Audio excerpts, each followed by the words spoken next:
everyone, welcome back to Safety Optional. Tonight we're back working on our Jeep Comanche V8 swap project. If you don't know what we're up to, I'll give you a brief synopsis.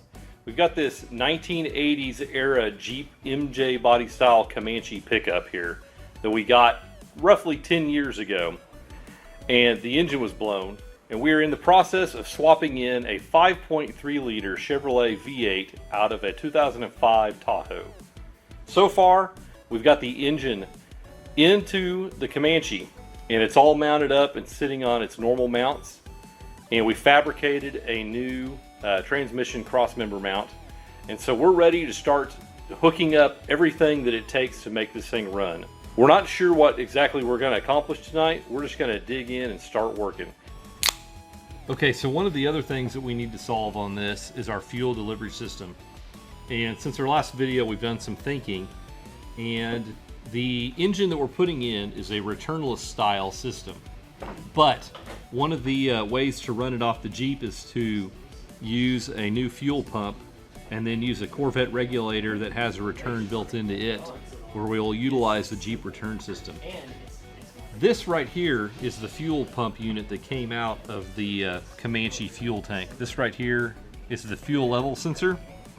This little sock here is the pre-filter. This is the fuel pump, and then it pumps up through this hose and then goes out to the engine. It just so happens that if you watched one of my other videos, I pulled this unit out of my Cherokee. And while they're not a direct fit, you can see that this one doesn't go deep enough into the tank to work on the smaller, taller tank of the Comanche. We can use parts off of this to adapt this basically to where we just have a straight pipe going down to a pickup. So I'm going to spend a little time, play around with that, and see if I can make something work or get at least an idea, a game plan for how we can have a return and a suction unit for the Comanche fuel tank. Okay, so what I'm thinking about is a way. This is our assembly that we want. Taking this pipe right here and cutting it and putting the hose on it here, and then just running it down through here where we mount that dude on there. And we just need a length of pipe to go between the two, where I could just cut this off. Alright, now while Evan's working on the fuel pump, we're going to start trying to untangle this new wiring harness. This thing was custom made for us, and we mentioned it in one of the previous videos. It's pretty sweet. Everything's labeled well. Makes it as easy as possible for getting all this stuff back together. So we're going to start trying to sort this thing out, start plugging up some stuff, and see where that leads us. See if we can figure out how on earth to route it. Step 1, remove from box, I guess. There it is.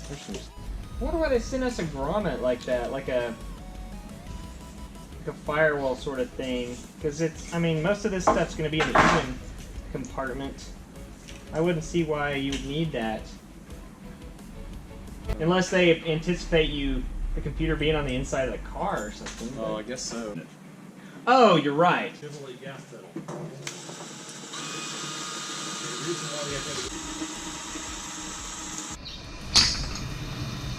Done.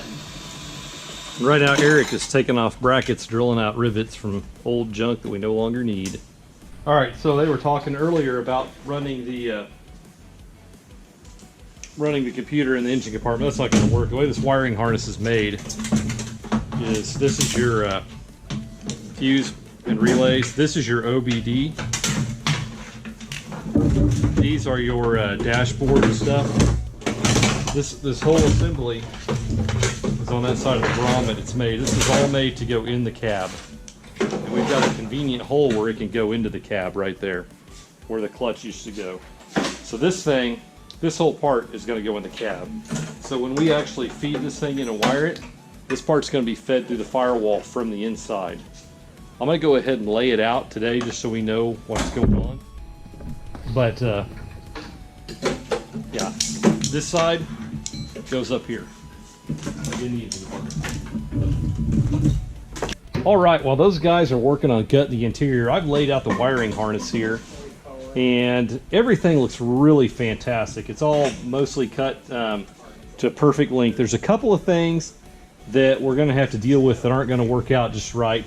The length of the alternator wires here is going to be a little bit short, so we're going to have to extend those.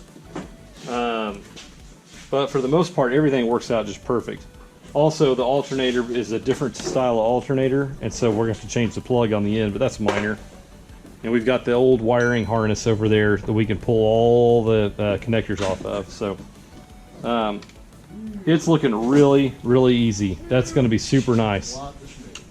So this is going to work really good. Now I'm scared to leave it in the truck, so I think I'm going to probably delicately pull it back out and set it aside. But I feel really, really good about this wiring harness. That's exciting. All right, Gusto is getting ready to get up underneath, and he is going to install the Chevrolet gas pedal. And the reason why we have to have a different gas pedal, of course, is because it's a drive-by-wire engine. So throttle-by-wire means you have to have a electronic throttle. Great on your way home. That might be a good thing.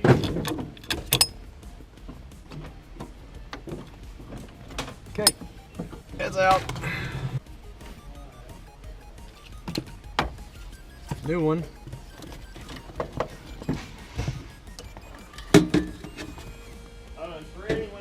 This is going to take some finagling, guys. I'll have to cut out some of this insulation. Well, let's just take the carpet out.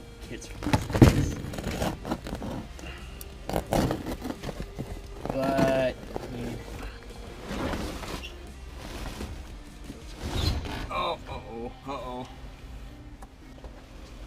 oh man! I'm gonna collect all these bolts and nuts and things. Oh, in that here. is funky.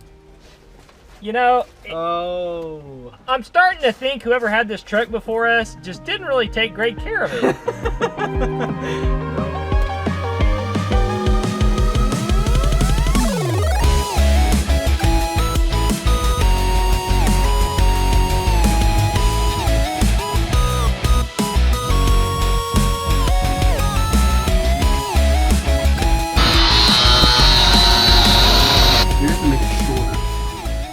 Bring it straight here.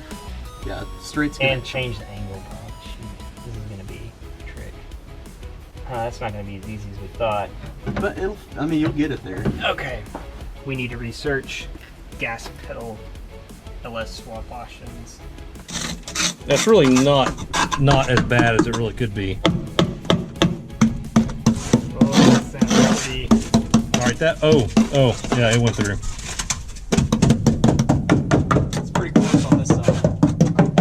That could be a lot worse, but it's Not good. that's not terrible. I mean, that's not bad at all.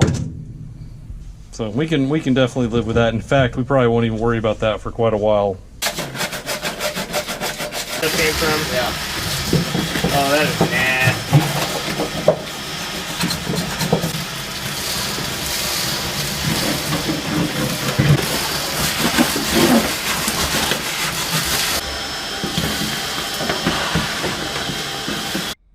All right, before we call it a night tonight, we're going to take a look at drive shaft fitment.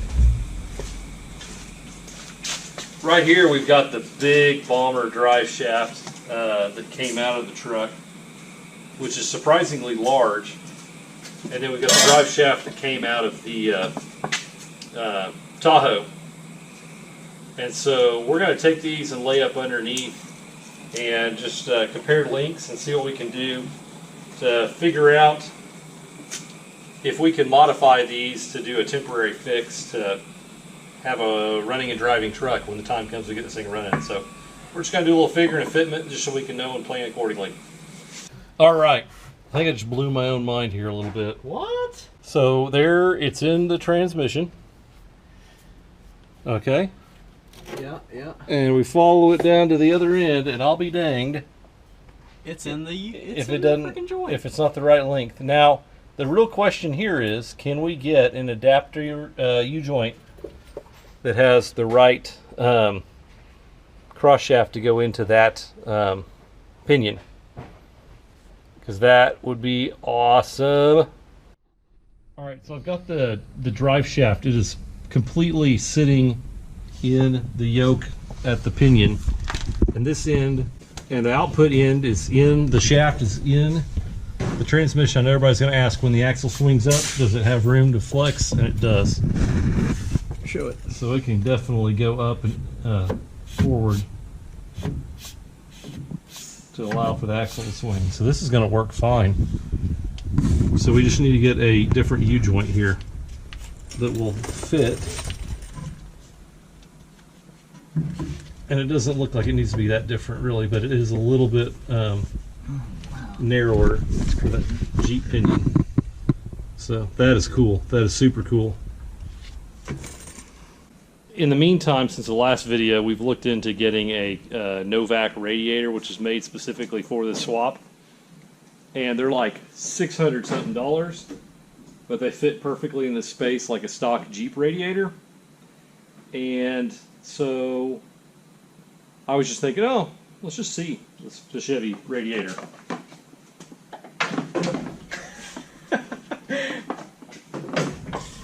That gives you a clear picture of how freaking big Tahoes really are. Yeah. Yeah, I mean, technically we could rig it up and make it work for like a homebrew setup, but not going to work. So. Now, here's the interesting thing about it, though. Look how thin the profile of that is. I mean, that's great for airflow across there. And I guess what it lacks in depth, it makes up for in just cross-sectional area there. So no doubt this thing works like a charm, cooling the engine, but we need something a bit smaller. Well, folks, I definitely understand why people get burned out and we see all these unfinished projects sitting around. We are definitely to the point in the project where it's really starting to suck. It's getting tedious. We're not seeing a lot of progress. It's easy to get kind of distracted at this stage and get a little bit, disappointed and frustrated. But we're going to keep up the good fight, and we're going to get this thing running. Tonight, what we did was we ripped the interior out and figured out how we're going to test fit our gas pedal. We test fit the wiring harness to make sure that it'll work, and it's going to work great with a couple of minor modifications. Fortunately, we kept the stock wiring harness so we can cut off pieces off of that to make the new wiring harness work perfectly.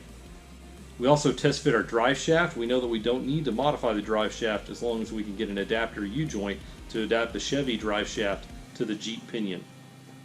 We also determined that we're definitely going to need a new radiator.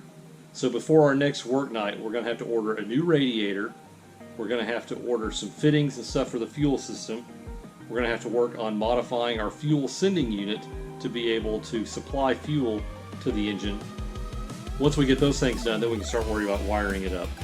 We also need to figure out our belt routing and a few other little minor things, but we're getting to the point where we can see making this thing run in sight. It may be a couple more work nights before we get there, but we are not going to give up. We are definitely going to finish this project. Thank you guys for watching. We really appreciate it. We'll see you next time.